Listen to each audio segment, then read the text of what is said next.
Hai semuanya, ini gue Me Today. Hidup mati di tangan Petrus.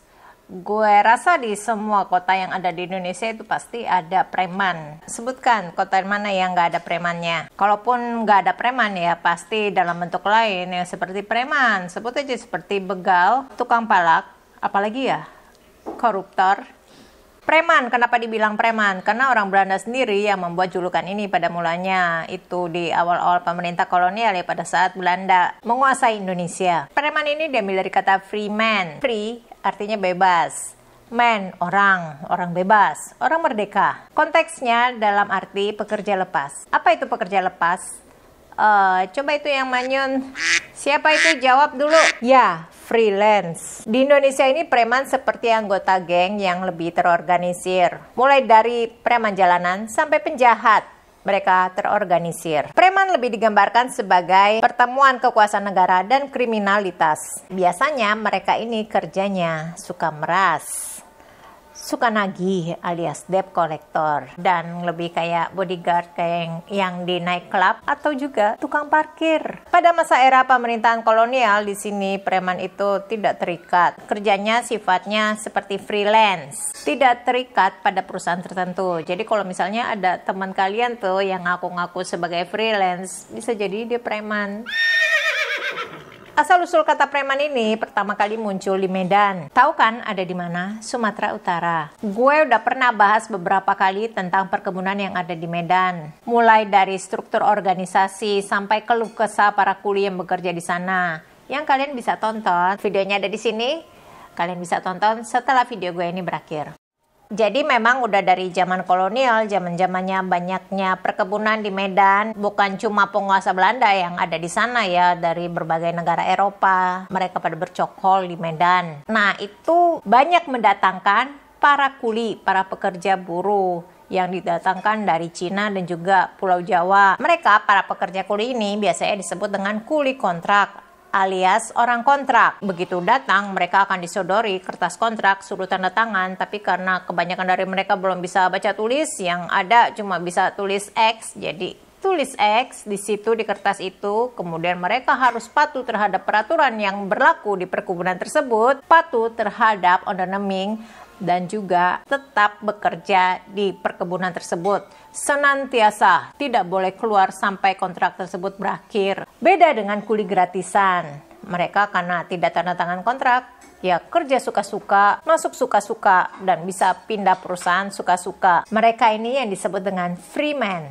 alias preman. Karena mereka para kuli yang mayoritas berasal dari Pulau Jawa, jadi istilah preman itu dikait-kaitkan dengan premangan alias makan minum gratis. Biasanya mereka boleh makan minum secara gratis di warung milik para istri pekerja perkebunan. Sengaja mereka diberi makan dan minum gratis sepuasnya supaya kalau misalnya ada pengusaha perkebunan ngeliat ada preman yang nongkrong di warungnya itu, pengusaha ini tidak boleh berbuat macam-macam. Sampai pada masa setelah kemerdekaan di tahun 1946, preman dipekerjakan dengan tujuan nasionalistik. Semua jenis pemuda dan geng dikumpulkan, termasuk bandit, perampok, ya orang yang suka dengan warlike ya, dengan keributan. Mereka ini kemudian akan direkrut dan dibentuk menjadi organisasi pemuda massa yang militan yang digunakan untuk membantai para tersangka komunis di tahun 1966. Sampai akhirnya makin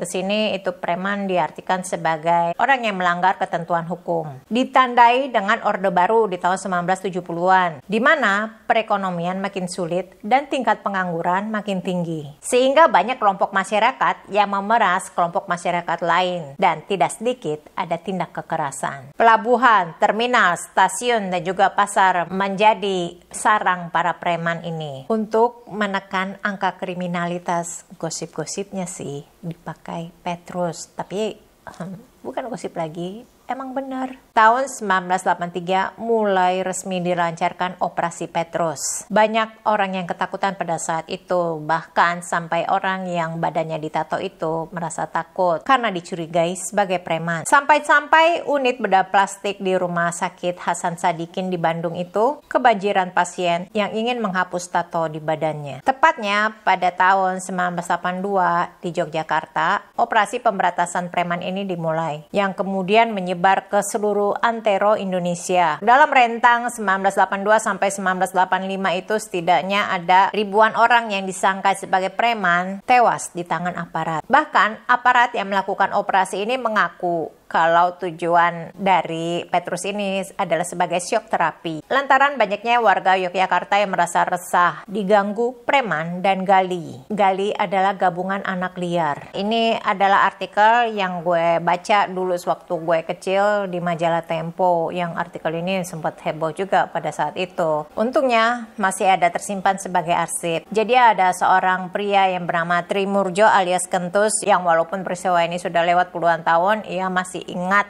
urutan kematian teman-temannya yang mulai dari Wahyu, Tetuko, Kojur, Iren, Slamet Gajah, Gaple, Polimron, Peno, dan Bandi Ponyol. November 1982, Wahyu yang pertama kali ditembak dan tewas di kompleks lokalisasi yang sekarang menjadi Terminal Giwangan, Yogyakarta. Kentus pada saat itu mau datang melayat pada siang harinya, namun dilarang oleh teman-temannya. Bilangnya kalau melayat nanti malam bisa kena operasi gali. Padahal ngelayat doang ya, tapi ya bisa ketahuan gitu. Besokannya Tetuko dan Kojur ditemukan tewas. Lalu Iren diberondong peluru di kandang babi di depan anak dan istrinya. Kentus ini merasa kalau ia ini bukan preman, cuma memang pernah menjadi anggota pengamanan Golkar di waktu pemilu 1982. Sehari-harinya Kentus bekerja sebagai penjaga SMA Bhinneka di Yogyakarta. Dan teman-temannya yang ditembak itu adalah penjual tiket bis di terminal ya. Suatu hari ketika Kentus sedang bekerja di sekolah, ada 3 orang datang mencarinya.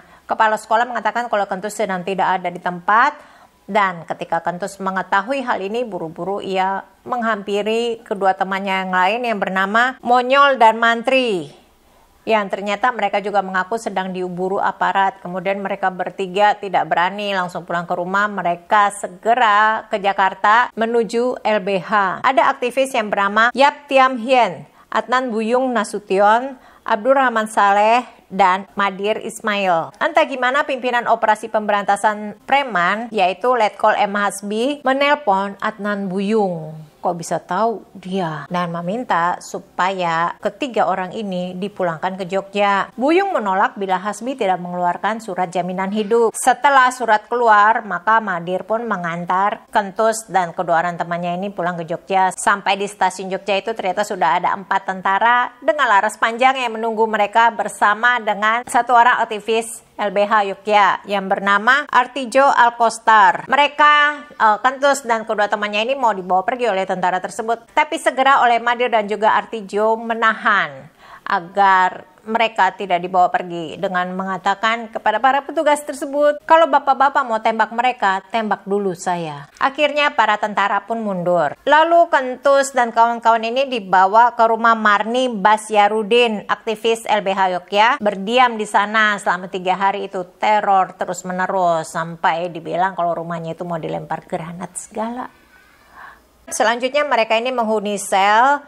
Dan ya, mereka tidak mendapatkan siksaan fisik, tetapi mental. Lalu mereka pun dioper ke penjara polisi resor. Pedagang Malioboro itu dikumpulkan dan ditanyai satu-satu apakah pernah mereka ini dipalak oleh Kentus dan kawan-kawan. Kalau ada yang menjawab ya, mereka akan segera ditembak.